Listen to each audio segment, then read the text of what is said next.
Hello and welcome to the David67 YouTube Celtic channel. Today's video going to be a wee update on a few new transfer stories and players linked to Celtic, and also a few stories regarding players potentially leaving Celtic, and a wee update on a few other Celtic issues at the moment. Before we crack on with the video, please do consider clicking that subscribe button if you haven't yet subscribed to the channel. Keep those numbers pushing upwards and upwards towards 600 and then hopefully to 1,000 in time. Do feel free to pop your comments into the comment section regarding this video, other Celtic related issues at the moment, and do feel free to click that like button, as it does help YouTube spread this video and this channel to other folk. Now, first story I thought worthwhile updating on is with regards to Daniel Amartey, ex-Leicester player currently playing for Besiktas in Turkey, a player that Brendan Rodgers knows very well from his time at Leicester, and a player that seems potentially keen to move back to the UK after his season at Besiktas. Now, the inside stories from a variety of sites are saying that Celtic have lodged a formal €4 million bid for Amartey with Besiktas, and it's yet to be seen whether that meets the Besiktas asking fee. There has been mention potentially of £5-6 million, which would be a wee bit more in euros, as being the asking fee, but we'll see whether Besiktas are willing to deal at £4 million. I did a video about Daniel Amartey a few days ago, and so do feel free to watch that video for more depth about his stats, and also on that video there is a few minutes of extracts of highlight videos showing how well Amartey has played at Leicester and at Besiktas. So do have a look at that video.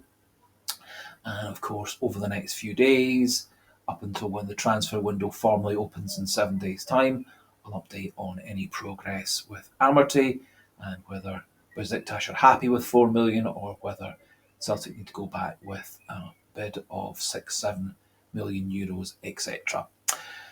Also, in terms of an upgrade at centre-half, Brendan Rodgers and Celtic are said to be starting inquiries and negotiations regarding Chris Mepham.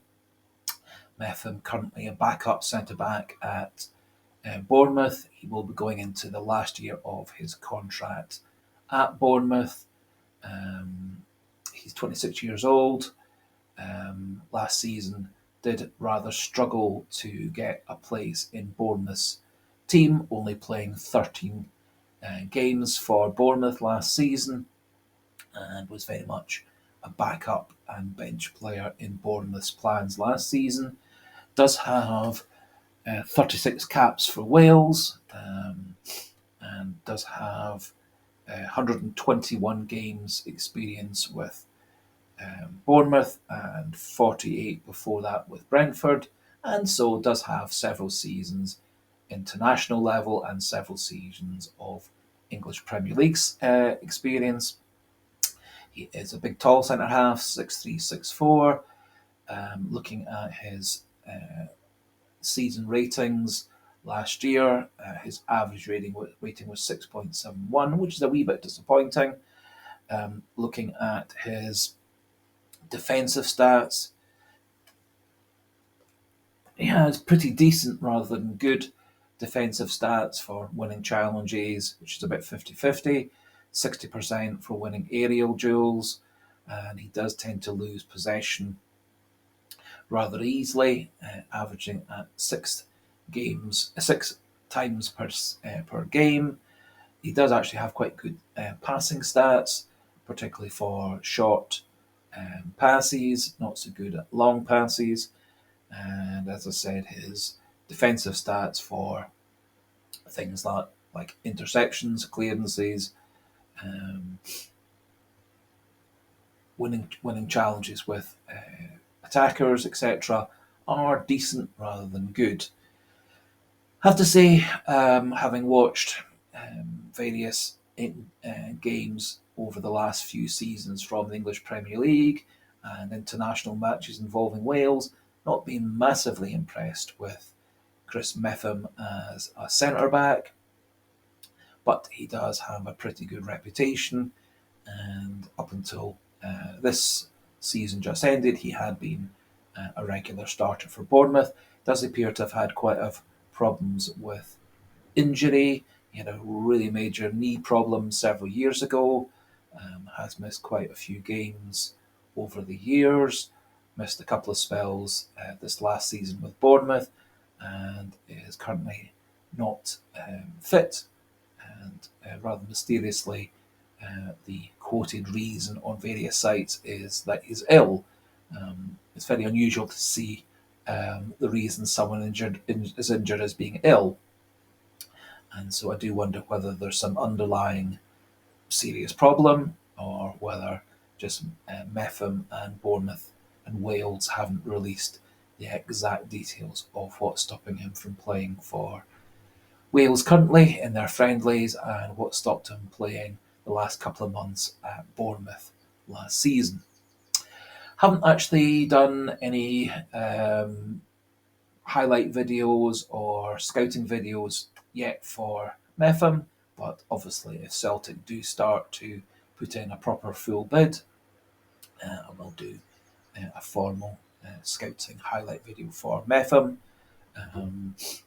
Asking price thought to be around £8 million, which also does appear possibly a bit on the high side, but generally any price buying a player from the English Championship or the English Premier League tends to be a rather inflated price. Another interesting player said to be linked to Celtic and said to be a player that Celtic are very, very keen to pursue is a Danish goalkeeper called Peter Vindahl Jensen, currently playing for Sparta Prague. He only just signed a major long-term contract with Sparta Prague in March 2024, and so it does appear a wee bit unusual that we are now very actively pursuing him, given the fact that just 2 months ago he appears to have signed his long-term future, or at least medium-term future, to playing for Sparta Prague. He has 4 previous under-21 caps for Denmark, but isn't in the current Danish squad going to the Euros, although has occasionally been a squad goalkeeper for the Danish full international team. 26 years old, 6'5", so a big goalkeeper. His stats at Sparta Prague, where he's been both on loan and now permanently: 47 appearances, 15 clean sheets, conceding 59 goals, and over his career at Sparta Prague, AZ Alkmaar, Nuremberg and Nordsjælland in Denmark, 204 games, 48 clean sheets and 299 goals conceded. His saves percentage record actually at Sparta Prague was excellent at 76%, which is a good high rating for a goalkeeper, and his average match rating was 7.12. And generally, any player who's getting an average rating of 7 is playing well. Obviously, as it moves up towards the 8 level and above, showing a particularly good player and a very consistent player. And if it's down in the 6s or down under 6.5, it maybe suggests a player that's not really of high enough quality to come to us at the moment. He does appear fairly good with the ball at his feet and is a difficult goalkeeper to beat from distance, and is thought to be a good goalkeeper in terms of ability to come for the ball and good reactions for saving close-in shots as well. Again, haven't done a full scouting video, highlights video for Vindahl Jensen just yet, but obviously if that interest in him does increase over the next week or so, I'll do a formal video for him as well. Now, those are the 3 players who are said to be currently on Celtic's radar. We still have an ongoing bid at around £3.5 million to 4 million for Paulo Bernardo. Benfica haven't really, it appears, got back to Celtic as to whether that's acceptable or not, and so I suspect that's still under active negotiations. I think Benfica might well be holding out for a wee bit more than the 3.5 million currently on offer, and I'm pretty sure Celtic are happy to go up to 4.5, along with the sell-on fee percentage as well. But as yet, no definite news about Paulo Bernardo coming to Celtic. And the story regarding Adam Ida coming back to Celtic appears to have gone cold, and I'm pretty sure that's really going to take quite a number of weeks, if not a month or two, whilst the new Norwich manager gets used to what his current squad is, where he needs to add players, where he maybe needs to release players to open up spaces in the squad. Ida does tend to fit the new Norwich manager's style of football and preferred age and type of player, and so it may be that Norwich choose to keep Ida rather than let him come back to Celtic, as he appears very keen to do. Another player who is said to be very keen to come back to Celtic is Kieran Tierney. He has been listed as surplus to requirements at Arsenal, but they are looking to sell him on rather than loaning him out this season.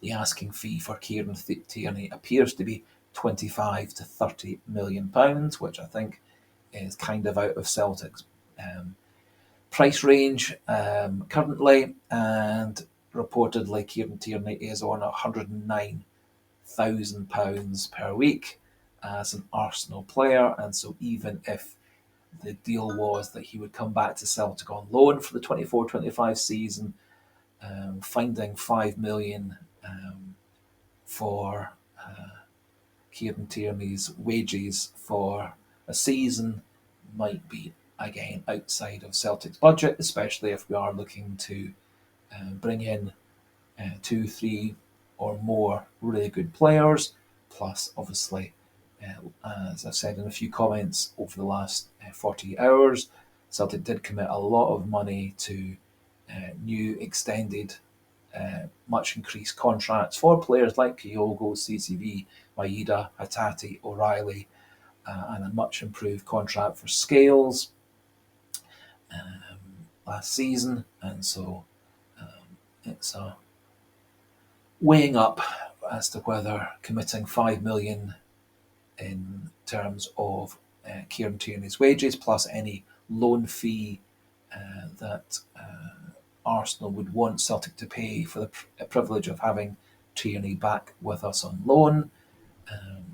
It may be out of Celtic's finances, and just as an example, the massive amount of money that Rangers gave to Wolves in terms of a loan fee and wages contribution for Fabio Silva, which was over that 5-month period several million pounds, sometimes taking up a high-priced, high-earning player on loan can be counterproductive, and it certainly didn't work out for our big rivals Rangers with Fabio Silva. As for all Celtic fans, he was a player that we happily didn't get, and a player that did not contribute really very much at all for Rangers, and certainly wasn't worth the millions that they paid for him for 5 months of him scoring the odd goal here and there and spending most of his time writhing on the ground, badly injured, to get free kicks, yellow cards and penalties. Anyway, enough about our big rivals. This video is about our great love Celtic. Some good news regarding Celtic players. 4 Celtic players are off to the European Championships of Scotland. Callum McGregor, Greg Taylor, Anthony Ralston and James Forrest. Highly likely that Callum McGregor will be one of our main midfield starters. Anthony Ralston, I think, has got a good chance to be the right back stroke right wing back. And I think James Forrest is going to be a player that Stevie Clarke might well consider coming off the bench to provide a bit of width and also a bit of something different, which isn't really part of Scotland's usual way of playing. Greg Taylor, I think, very much is going to be going as a backup to cover for Kieran Tierney and Andy Robertson, and wouldn't expect Greg Taylor to get much of a look in terms of games at the European nations unless both Tierney and Robertson get injured, which would be rather awful for Scotland. Anyway, a couple more news stories regarding Celtic players. It looks like Brendan Rodgers and Celtic are happy to let both Mike Nawrocki and Gustav Lagerbielke move on this summer. Apparently Celtic were in negotiations with Legia Warsaw for a season-long loan for Nawrocki to go back to Polish football, but Nawrocki has turned down that offer and wants to stay at Celtic to fight for his place. His fellow 2023-24 summer window transfer